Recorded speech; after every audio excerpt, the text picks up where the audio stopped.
At any given time, in the waking state of consciousness, one of our senses dominate.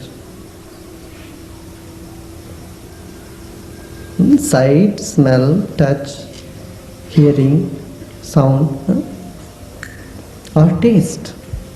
Now, what is the purpose of each of these senses? What do we want through any of the senses? There is a feeling of elevation, joy, isn't it?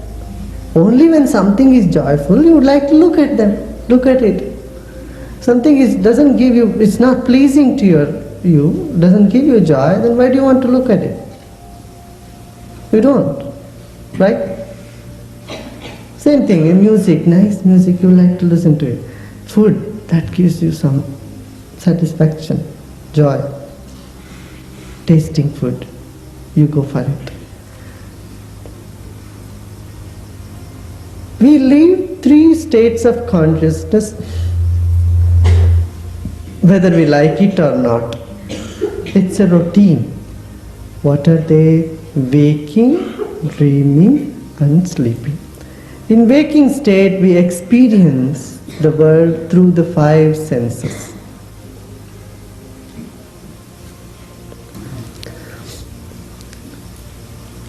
Our mind or our self is much bigger than the senses. See, if one of our sense is missing, then you lose the whole dimension of that sense. Suppose you cannot hear, then the whole arena of sound is left out by you. It's missing to you. Same thing, you cannot see, then all colors, the whole sight is left out of you. Isn't it?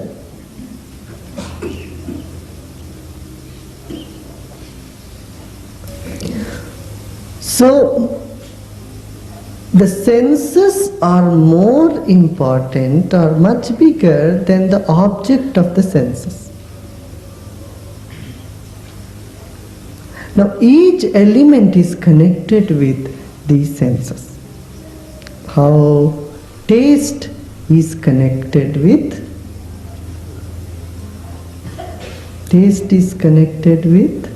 water element. If there is no water or saliva in your mouth, you cannot taste the liquid. Liquid is responsible for any taste, and saliva in our mouth is responsible for the taste. So water element is connected with taste, and earth element is connected with smell. Fire element is connected with sight, and air element is connected with touch. Touch or prana is very much connected with air element. And sound is connected with ether, space, akasha.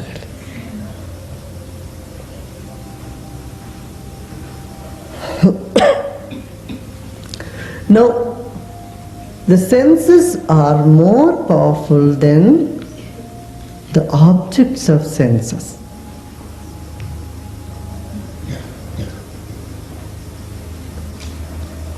Do you see what I'm saying?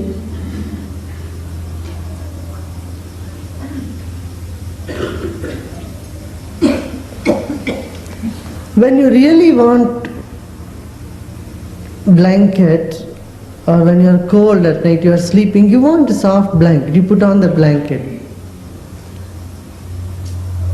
But when you are not feeling hot inside, the same blanket becomes useless to you. The blanket is the same. Only when you feel cold, you feel like having a blanket. When you don't feel cold from inside, you feel warm, you don't want the blanket. Same thing. People you like, you love, you like to touch them, but people whom you don't like, you want to keep away from them. Same with the sight. Something nice, pleasant, you like to look at them. When you don't like something, you just want to shut your eyes off, walk away from there. Music also.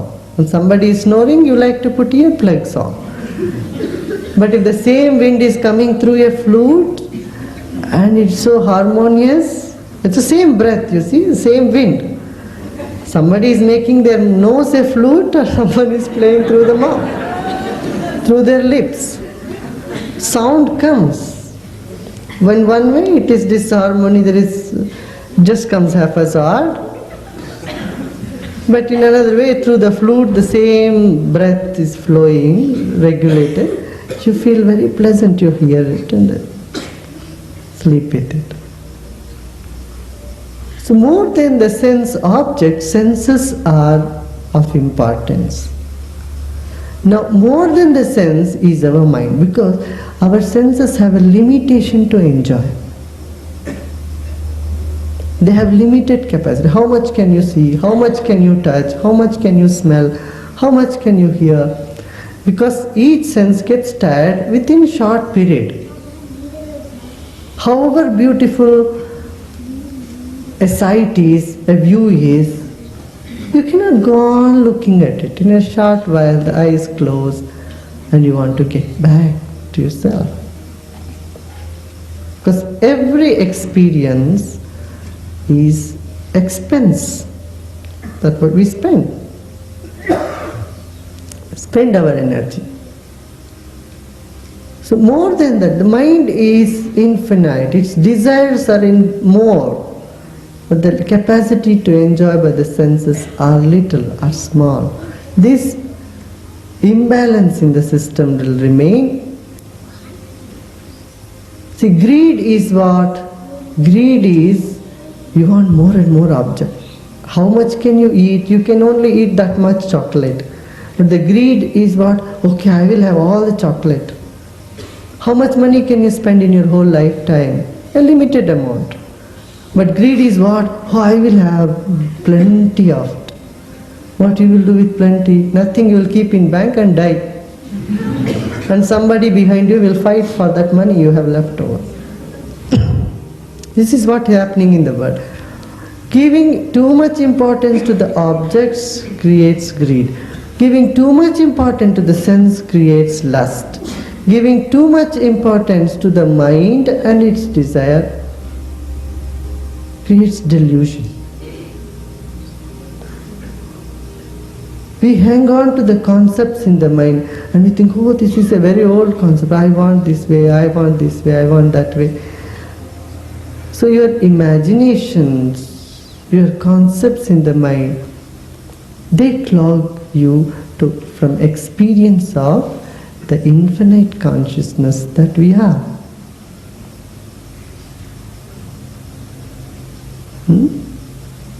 I'm not denying anything. I'm not saying the world is bad, our senses are bad, the mind is bad.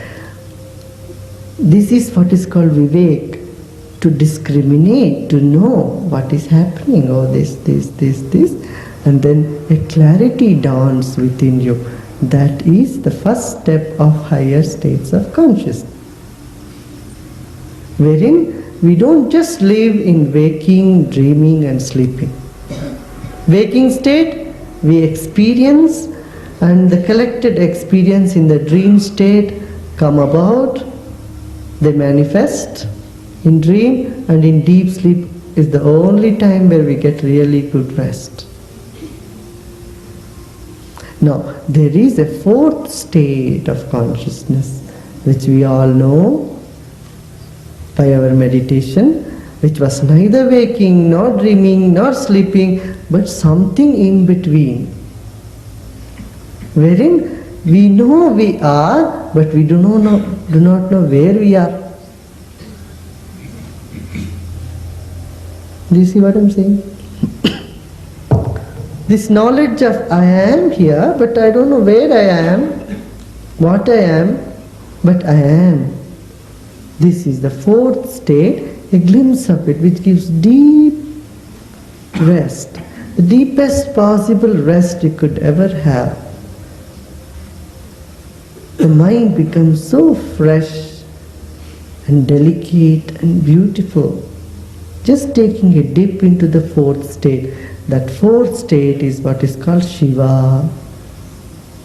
Shivam Shantam Advaitam Chaturtam Manyante Sa Atma Sa Vigyeya. That is worth knowing, this fourth state, wherein I am awake and at rest together.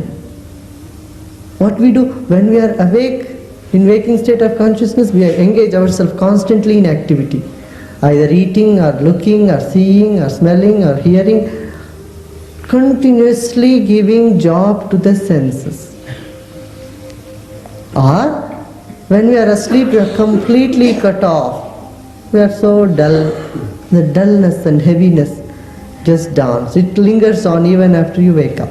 If you sleep longer, you feel even more duller. Well, because you have spent a lot of energy in that sleep. Turiya, or the fourth state of transcendence, is where we just touch. We take the mantra and we drop the mantra, and we find there is no mantra, there is no thought, and even few moments of very peaceful, deep rest we experience. And the more we cultivate this, because this meditation is like a seed. The more you water it, the more you grow it, it grows. Fertilizers you put it, then it grows into a tree. Like that in meditation, what happens? This state, as you keep doing it regularly, not that one day you do, next day you don't do it, then it doesn't help. So if you do it regularly, then it cultures the whole nervous system. Our whole body, physiology undergoes a change.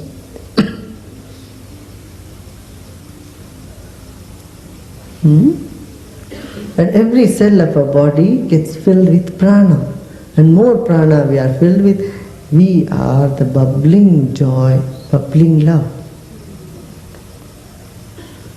So our body has this capacity, that each cell of our body has the capacity to hold the infinity.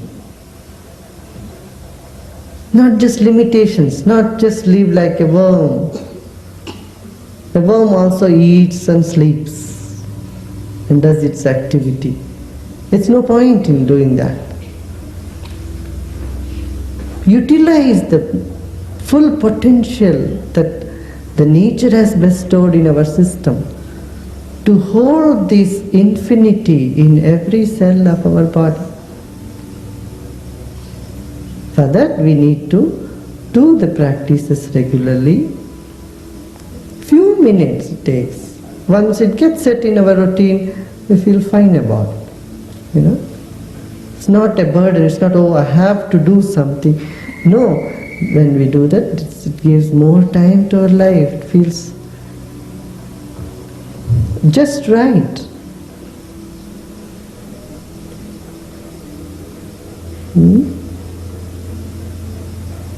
So culturing that meditation into our system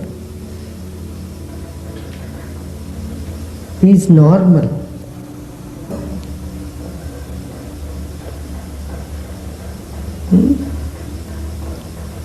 What some people would call as higher state of consciousness, I would say it is the normal state of consciousness. Because we are endowed with this ability to live that state. Everybody is endowed with this capacity.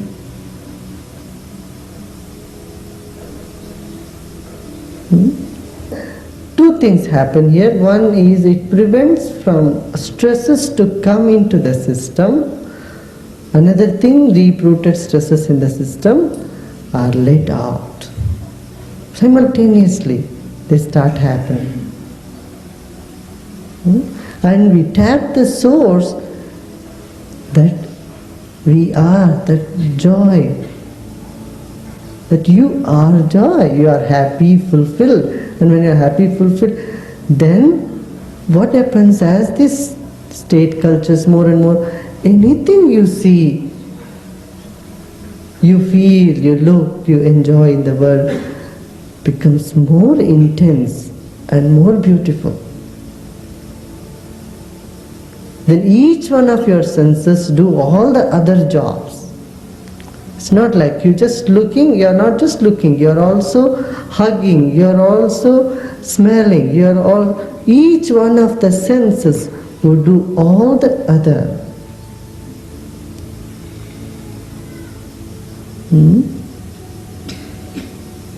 And knowledge becomes more and more clear, intuitive knowledge comes, and you'll see that your body is not some body, your body, it's part of the whole.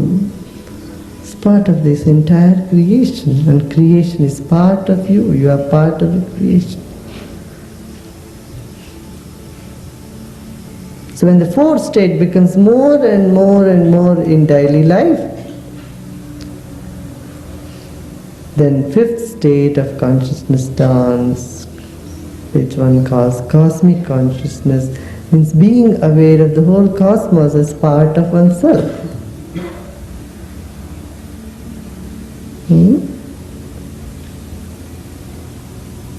And when something is part of you, then there is so much love flows between you and the whole world. Love is again not an emotion, it is just state of our being. We mistake, love means, oh dear, It's not a melodrama. Love is your very existence, you realize that. And you are able to bear with the opposites.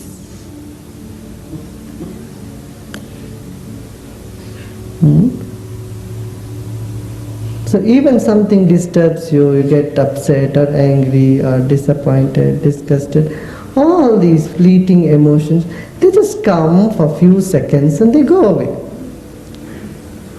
You don't just hold on to them and go on in that tree. Usually what happens when we have pleasant emotions, they come and they go. We let them go. But when unpleasant emotions come, we are so fond of them, we just grab them and hold on to them. 99% of the population in the world are used this type of living, holding on to the negative. Now, when our consciousness gets more and more free, more and more culture, what happens? This thing first disappears, that you are able to be in the moment, every day, every moment, and let go of things. Because in the world, you are with people, however good they are, however good you are bound to get some misunderstandings.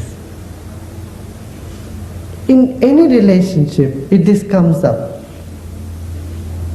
And then once a little misunderstanding comes, or feelings get distorted inside you,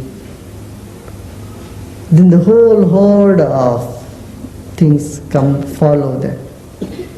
But if you are able to let go and be focused on this ability of consciousness to play and display its glory every moment, you are saved from all this.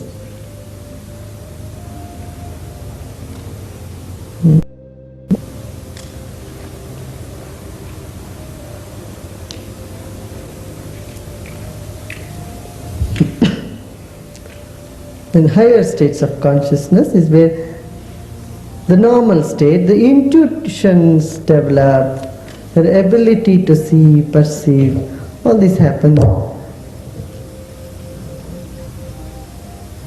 And again, you don't have to sit and dream, oh, I am going to get that state of consciousness, this state of... I tell you, the highest is the simplest.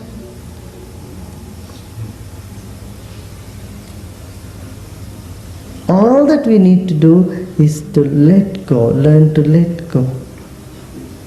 And let go, and you will see the simplest and the most beautiful state of our being that's been with us all the time. Has never left us. But we just had come under some clouds, and through this knowledge, through this grace and knowledge and wisdom, those clouds, they disappear. They come down as showers and help you grow. So every moment, every instant, take them as supportive and complementary for our growth. When we do that, we will not sit back and regret about the past and accumulate more stress in our system.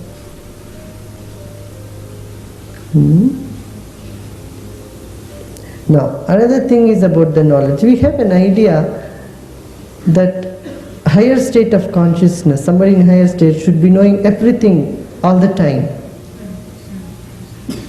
Yeah, your mind, consciousness has this ability to know everything all the time. But it need not be. In a sense, see, you know you have hairs in your head, right? But do you know how many hairs you have? But even if one single hair is pulled, you know it, right? You can feel it.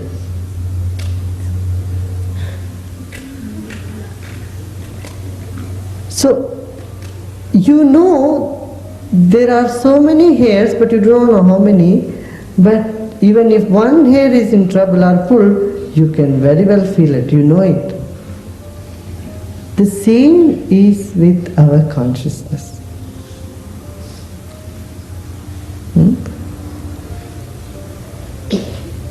All knowing is simply mean the sense, the essence of all you know.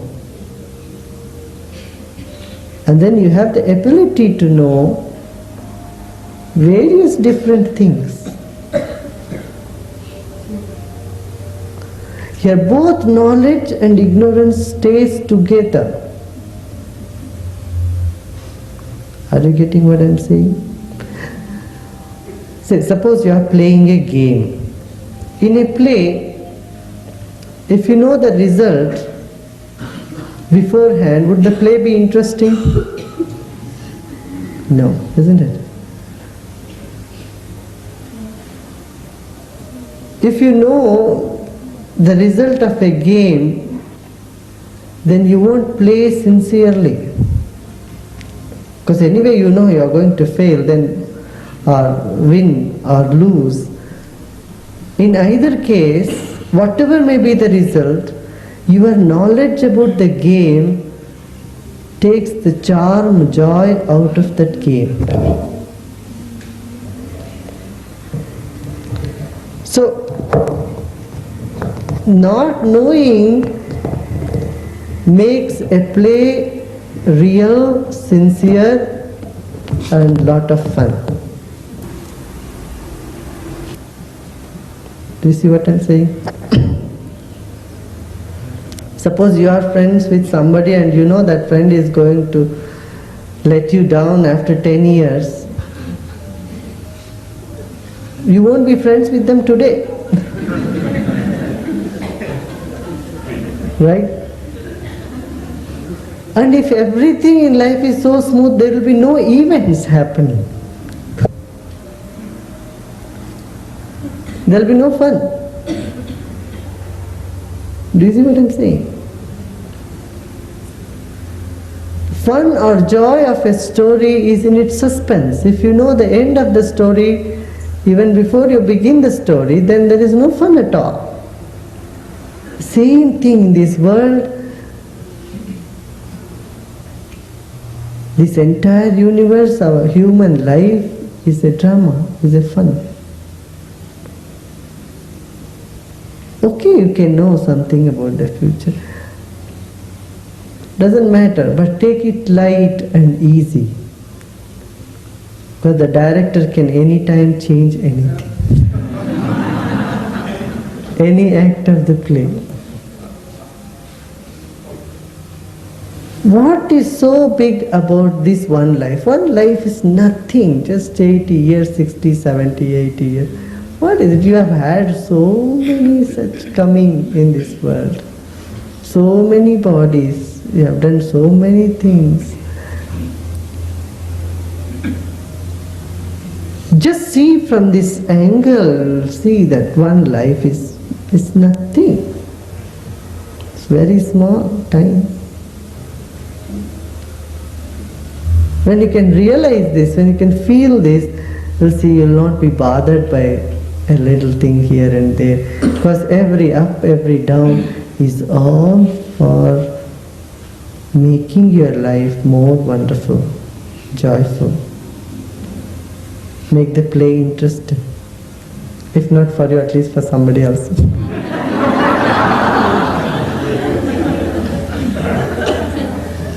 But the more we are concerned, we are unable to play the game with enthusiasm. Just imagine a football match and people are playing that match, and people who are playing are so concerned about winning or losing, see, they won't be able to play properly. Those who never mind, it's not a big match, then they play with all enthusiasm. They kick the ball around here and there.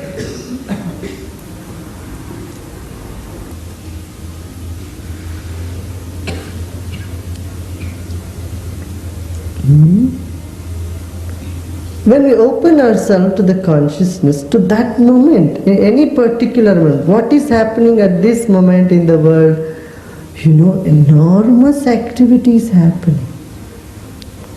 This moment, in this whole creation, just imagine from God's eye, you look to this moment, what's happening in this world, in this creation. Millions of things are happening. Many people are waking up from their bed, and many have gone into the bed, started snoring, and many are preparing to go, many are eating, many are driving.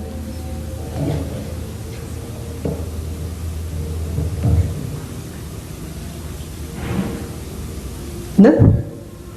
Right this moment, what is the time now? 8:30. See what is happening at 8:30 in the whole world.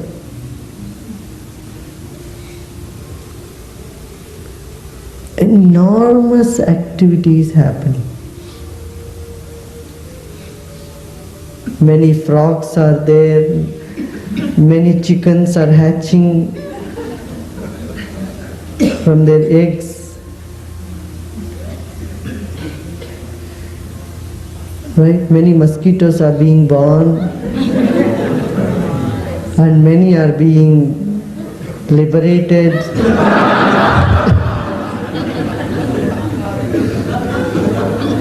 This moment, and so many viruses, so many bacteria, they are getting into the people's lungs, and they are taking neem and whatnot, antibiotics, and making them change their bodies. So many rats, snakes, birds. Many birds are sleeping, many have woken up. Around the world, zillions of things are happening this moment. In that you are one, sitting and listening to me now, or pretending you are listening.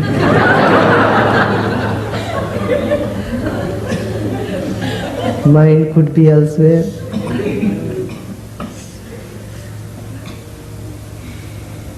Do you see? This infinite creation, but yet this consciousness knows everything. Deep inside you, everyone knows about everything in the world. Knowledge is present there.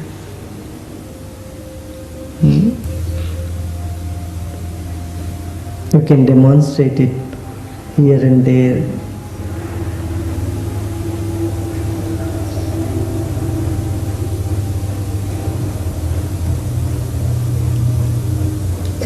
You are part of this whole phenomenon.